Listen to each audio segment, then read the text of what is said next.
Welcome everybody to World of Tanks subscriber replays. My name is Maxwell and today's first video is from the user Inferno V9. That is Inferno V9 and he's driving the T-62A on a standard battle on the highway. Got a couple of top tier medium replays for you today. Medium replays always fun, always exciting and action packed, and this one is no exception, as is the next one. So when people ask how they should play a medium tank, the answer invariably is, oh, you should play it as a flanker, as an attacker. And a lot of the time they don't give any more information than that. Well, when someone says a medium tank should be played as a flanker and as an attacker, then this is the replay that they should show.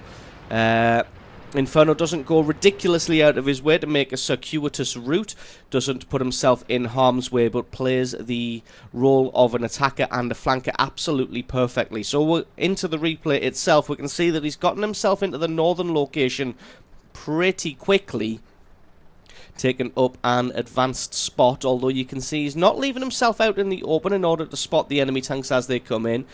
He's just playing the patience game and waiting this one out until his allies can arrive. As you can see, the contingent of heavy tanks has appeared now on that right hand side, but still Inferno not rushing out to his death just yet.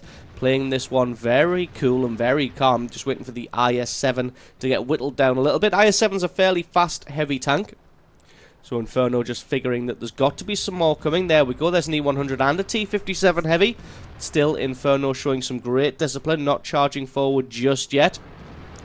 AMX 5120 makes an appearance, and Inferno uses this opportunity now to start moving forwards. I'm going to be trying to play the flanking game, which I've already explained in depth, so you know that's exactly what he's going to do. Comes around alongside the enemy here, seeing if he can get a shot on somebody. Does spot a Waffenträger E-100 there.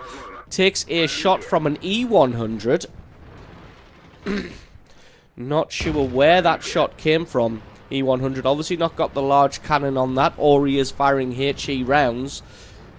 Inferno did use his repair kit in order to fix that track. Just doesn't want to take too much damage, because he was tracked out in the open with the Waffenträger E-100 looking right at him.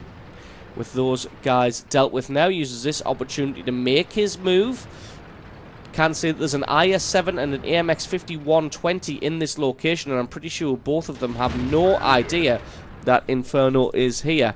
AMX 5120 takes a hit, so he's going to know now. Inferno just trying to get a sneaky shot through the machinery and the pipes there. He does indeed able to get that one. AMX 5120 still not looking in the direction of the danger. Now starts to traverse his turret. Inferno misses his first shot there. Pretty sure that the AMX is going to be reloading, although no, it looks like he has finished his reload. Lands one good hit onto Inferno there, who has to reposition. Gets another hit back, and the AMX 5120 is in serious danger now. I'm not really sure what he's doing. He must have only had 2 shells in the container, and that's kill number 1 now for Inferno. Lost about 1,000 hit points so far, but like I said, he is in behind the enemy now.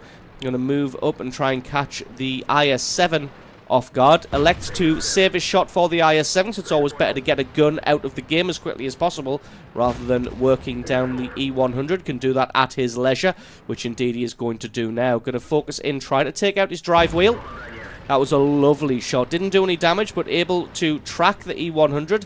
E-100 switches his attention across now, obviously firing heat shells, as heat shells do not go through terrain there, so that one just exploded uselessly on that brick wall, and that's going to set the E-100 back, and it's also going to set him dead as he gets taken out. And from that little maneuver there, Inferno V9 is able to pick himself up 3 and a bit thousand points of damage just from using patience and his smarts to get in around the side of the enemy there where they weren't expecting him to be. So the battle's progressing fairly nicely, even at 6 kills to 6, although the allies have handily won this flank and the enemy has handily won the other flank. Now those two sides are going to have to decide whether to drop back to their own base to defend or push on into the enemy's camping guns. It looks like Inferno V9 and his allies all electing to push forward. knowing that they've got an E75 and an AMX 5120 and an IS-8 moving to be in defence. It looks like a lot of their medium tanks are trying to cross through the centre of the map, being held up by that T-54 at the moment. Hopefully the Allies can lend some aid there, but probably not.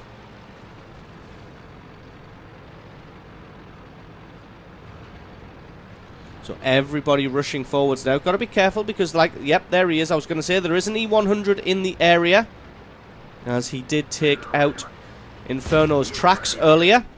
Lands one good hit on the E100. He's got a very quick reload speed, so just going to try and dance around the E100. Sets him on fire with a beautiful shot. Somehow sets him on fire with a shot to the turret. Sets him on fire again, and that is so unlucky for the E100. It looks like he is made of tissue paper today. Gets set on fire. His automatic fire extinguisher kicked in, but it's not going to do anything for his second blaze. And he gets taken out now, secured by the E75. But I don't think Inferno's going to be too salty about that one, considering he picked up 2,600 damage from that E100. Now going to close down on the Waffenträger. It looks like he is running, so almost certainly going to be reloading. Missed that shot, unfortunately. Did have HE loaded, so if it did hit him in the tracks, it probably wouldn't have done that much damage. Got to wait till he's reloaded there. Gets a great shot on him as he is making his move to try and reload, and that's kill number 3. Now going to drop back in an effort to try and help his E75 against this E50M. Looks like he may not be quick enough. Oh, he is indeed. Gets a great shot on the move against the E50M to take him out. Keeps his E75 alive, which is nice. Even though the E75 doesn't have very much hit points, it does have very much armor. Gets another good shot on the Lorraine 40-ton to take him out as he comes steaming in to try and do a cap reset. And the E75, like I said, still being alive, has fantastic armor, even if he doesn't have very many hit points. And there you can see the enemy team scrambling to try and get to the cap circle in time. IS-7 realizes that they're winning this one 11 kills to 8, so moves himself out of the cap circle, wants to get some more damage, gets a bit of a low roll on that Leopard PTA, which is a little bit unfortunate.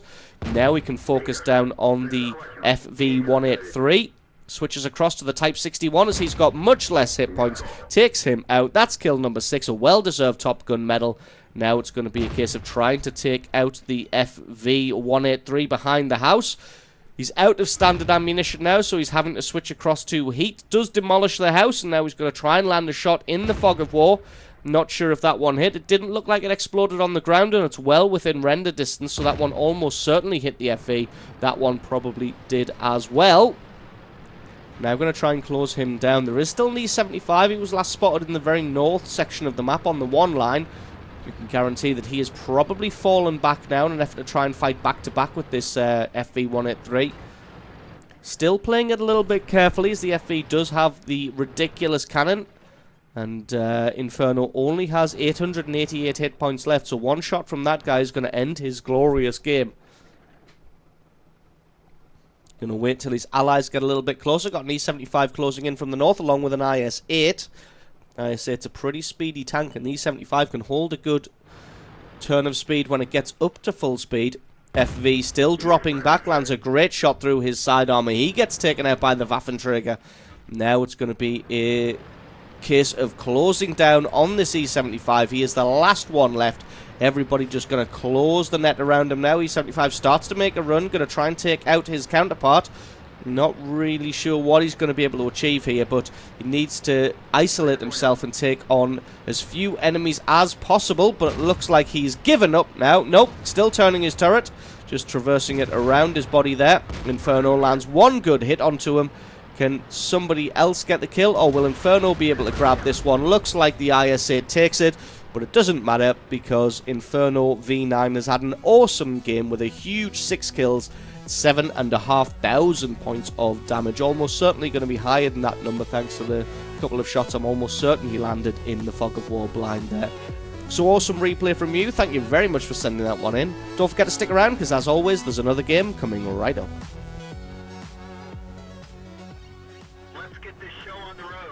And our second replay is from the user Rojo180. That is Rojo180, and he's driving the E50M on a standard battle on Fisherman's Bay. E50M is a tier 10 medium tank for the Germans. Just like I said, it's Both going to be tier 10 replays for you today. Top tier medium tanks. So I hope you enjoy this one. It's a little bit slow to get started, but once it is started, the action really does heat up. As you can imagine, Rojo heading straight to the centre, because he is a medium tank, having a quick look around. Going to see who he can spot out, and try and get some scouting done. Takes a early shot at that building, because he knows that he's not going to be spotted just yet. Just to remove the top of that house so that he can fire on that location later. So a little bit of smart play in the very beginning there from Rojo. And yes, I'm just going to speed this replay up until we get into the action, because like I said, it starts off a little bit slow before we get fully into the game. Has a blind shot at that E50 there. I'm not too sure if that one landed or not. And now I'm going to back off, just in case he was spotted. Now this one isn't played as much flanking maneuvers as the last replay, but he is still playing the tank as a flanker, as you can see, landing good shots in the side of these tanks here. That's 2 good shots onto that E100 there. E100 missed his return shot. As you can see, while the E100 and T110 E5 square off against the heavy tanks and tank destroyers in the centre there. Lovely shot on that E75. I'm not too sure what he is doing in this area, why he's in the central road there, but he is there, so we're going to have to deal with that. And while the heavy tanks and tank destroyers square off against the allied heavy tanks in the little village there, Rojo's going to have shots on pretty much everybody's side. E75 pops himself way out in order to get a hit on this WZ-132, but it looks like he's going to donate all of his hit points for his trouble.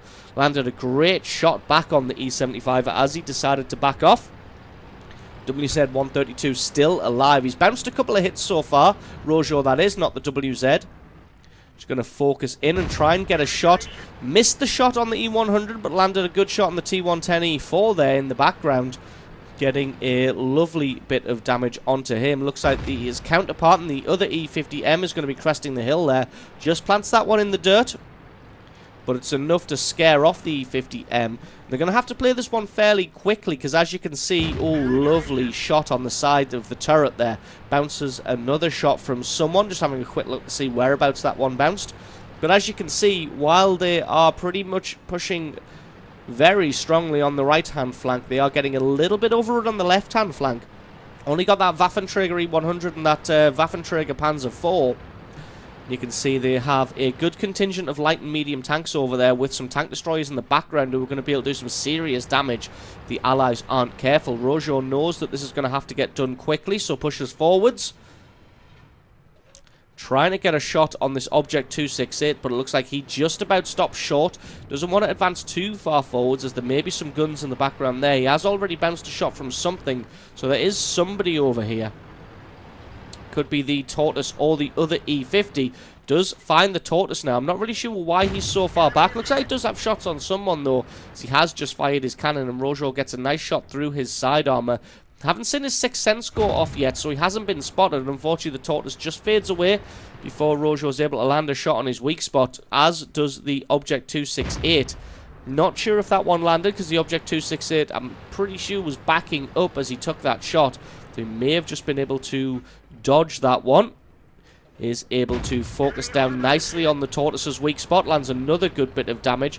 Now he's going to switch his attention maybe back to the Object 268 or the E100. And this is just like shooting fish in a barrel. All of the heavy tanks and tank destroyers focused on the massive push coming in from the right-hand side, while Rojo can just sit on the flank and take shots at his leisure.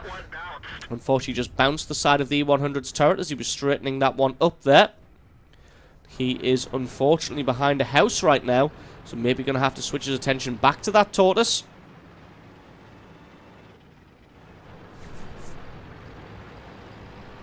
Still not sure where this E50 is. Tortoise makes an appearance again, and the E50 is also in the back there. Takes a shot at him because it's a lot easier shot to land.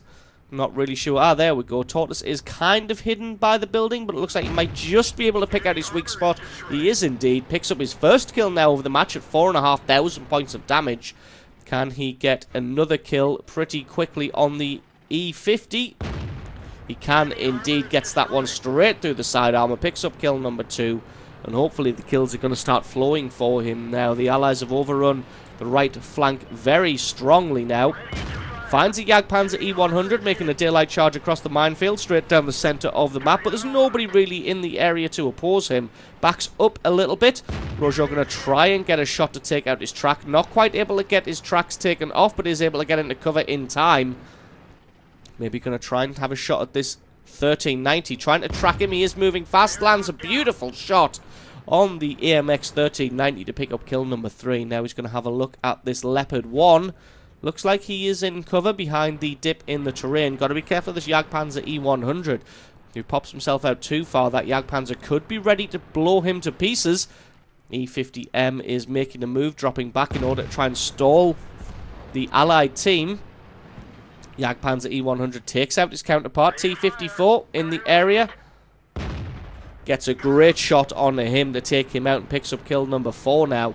Looks like the Jagdpanzer and the E50M were trying to stall the Allied team as long as possible while the rest of the team were heading towards the cap circle and coming in to offer some support.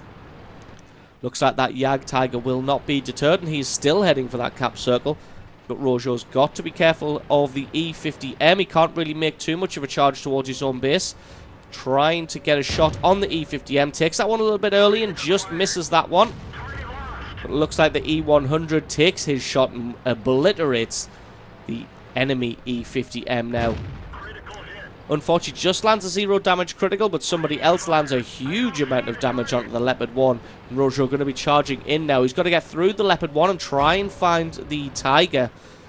The Jagdtiger here, who is going for a base capture, gets a lovely hit onto the Leopard 1 to finish him off. And now he's going to have to try and close down this Jagdtiger. Jagdtiger is right at the back of the cap circle. Did get his track taken out, but he's not in any rush at the moment to close down on this Jagdtiger. Jagdtiger presenting his side armor as he tries to back away. A little bit of a mistake from him. It looks like he was trying to get behind the dip in the terrain so that he could hide his lower plate. Unfortunately, he is squaring off against a medium tank, so that's not going to do any good whatsoever. So the medium tank's just going to be able to close that distance, get in behind him.